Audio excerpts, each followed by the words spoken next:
Comigo em estúdio, neste jornal à hora do almoço, Eduardo Batista Correia, analista político, e José Francisco Paiva, especialista em relações internacionais, também professor catedrático. Boa tarde a ambos. Ora, Francisco Pavia, perdão, já sabemos que estão em desacordo em relação a algumas questões relacionadas com Ceuta.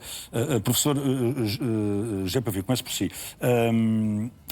Podemos ou não falar na existência de uma crise humanitária? Sim, podemos falar na existência de uma crise humanitária, mas também temos que dizer de quem é a responsabilidade dessa crise. É de Marrocos. É de Marrocos, obviamente.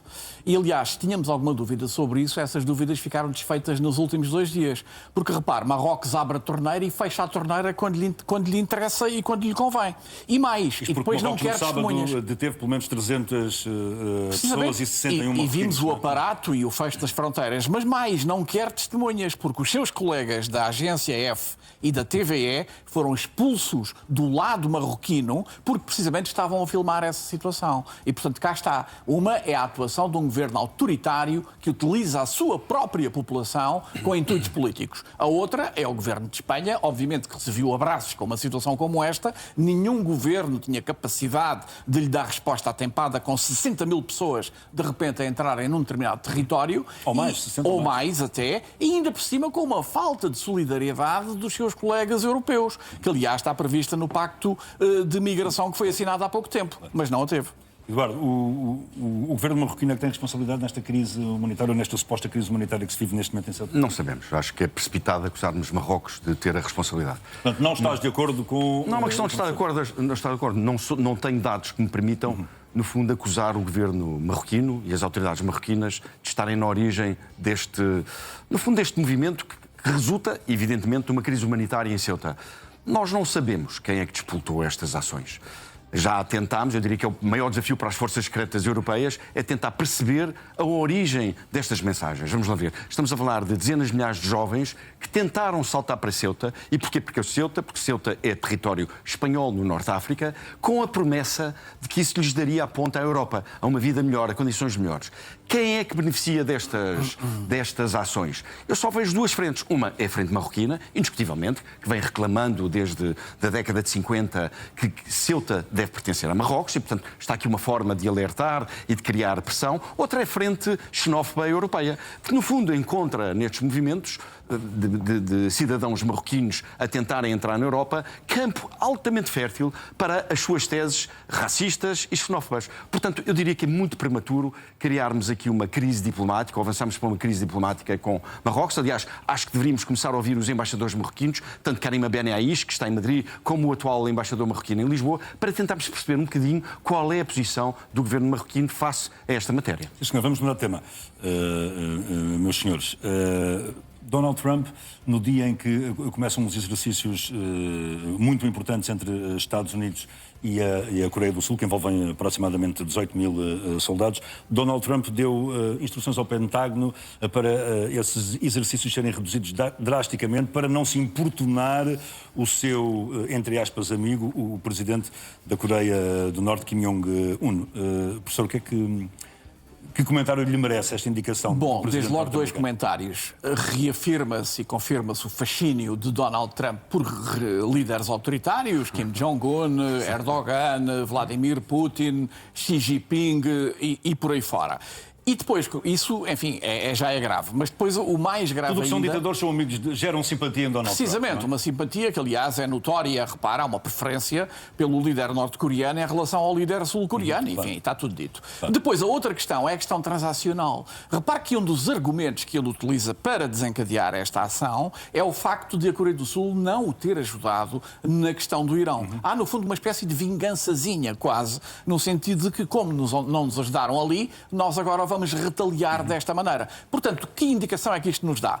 Todos os aliados norte-americanos no mundo têm que ter isto sempre presente, ou seja, não contam com os Estados Unidos se, eventualmente, os humores e a predisposição de Donald Trump não estiver para aí virada. É tudo, no fundo, uma questão de negócios. Ajudas-me agora, eu ajudo-te amanhã. Dás-me esta oportunidade de negócio, eu, eventualmente, serei mais simpático contigo. Se não for assim, as coisas correm como estamos a ver.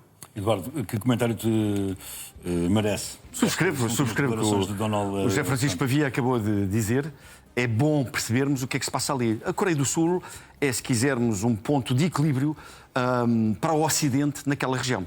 É um ponto de equilíbrio relativamente ao Japão, é um ponto de equilíbrio relativamente à China e, portanto, desprover a Coreia do Sul de uma forma tão aberta de um apoio americano é estar a colocar a Coreia do Sul numa posição muito frágil. Estamos a falar de países muito pequenos, com muita pouca população, bem desenvolvido do ponto de vista tecnológico, mas que tem, no fundo, uma Coreia do Norte bem escudada também na China, muito feroz, muito militarizada, a querer pôr em causa... Que ainda ontem voltou a fazer testes. Que ainda ontem voltou a fazer testes balísticos. E, portanto, no fundo, o que Donald Trump está a fazer é pôr em causa todo um conjunto de políticas de equilíbrio geopolítico naquela região dos últimos 80 anos. E, portanto, é Donald Trump no seu pior. No fundo, de um dia para o outro, diz um conjunto, ou vem com um conjunto de afirmações completamente inesperadas, em que o mundo fica todo a olhar para ele. Porquê? Este fascínio pelos ditadores não é, quanto a mim, suficiente. Obviamente que ele está presente, não é suficiente para explicar. A mim parece-me evidente que Donald Trump está, de algum modo, condicionado por informação que Vladimir Putin tem.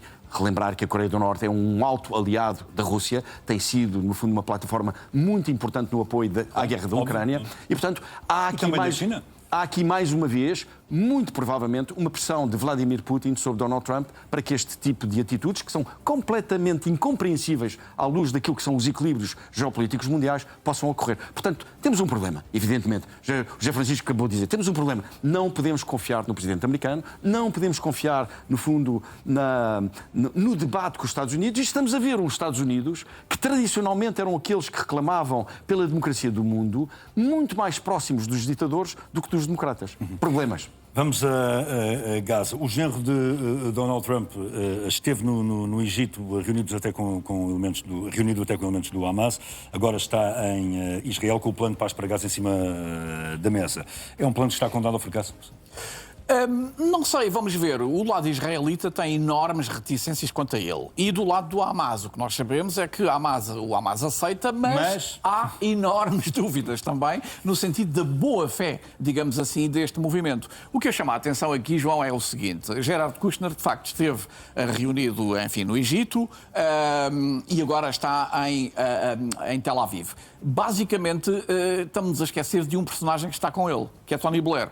Tony Blair faz parte do Conselho da Paz também, claro. Foi escolhido pessoalmente por Donald Trump para lá estar, e isso é uma indicação muito forte de que, em primeiro lugar, há uma dúvida sistemática, que aliás já aqui levantámos, relativamente às competências negociais, digamos, e ao profissionalismo do genro de Donald Trump, e daí ter que ser acompanhado por uma soi-disant velha raposa da diplomacia internacional, que é Tony Blair, e por outro lado, há aqui também uma tentativa de alguma maneira, fazer uma aproximação maior, digamos assim, entre o Hamas e as autoridades israelitas. Não se esqueça que Gerard Kushner é judeu e, portanto, obviamente que há sempre aqui uma reticência significativa do outro lado relativamente a este enviado de Trump, quer do Hamas, quer no lado iraniano, por exemplo, quando ele também teve essa incumbência. E, portanto, eu chamaria a atenção para este movimento que me acho que é de destacar. Eduardo, valerá alguma coisa este encontro? A presença de Tony Blair aqui pode fazer alguma diferença?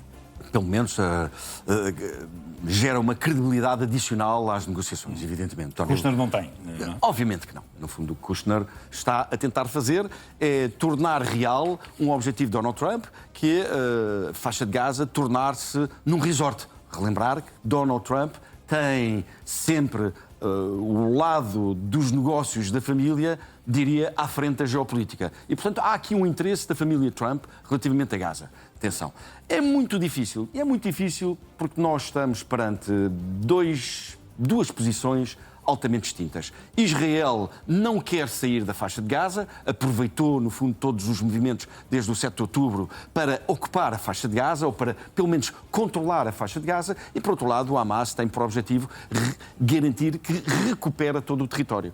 As condições que temos em cima da mesa são o desarmamento do Hamas. Não creio que o Hamas vá algum dia desarmar, porque sabe que isso o fragiliza perante Israel. Israel não vai permitir que o Hamas retome Gaza, portanto, eu diria que é mais uma tentativa no fundo, será absolutamente fracassada. Não temos qualquer tipo de hipótese de ter paz naquela zona com este tipo de condicionantes.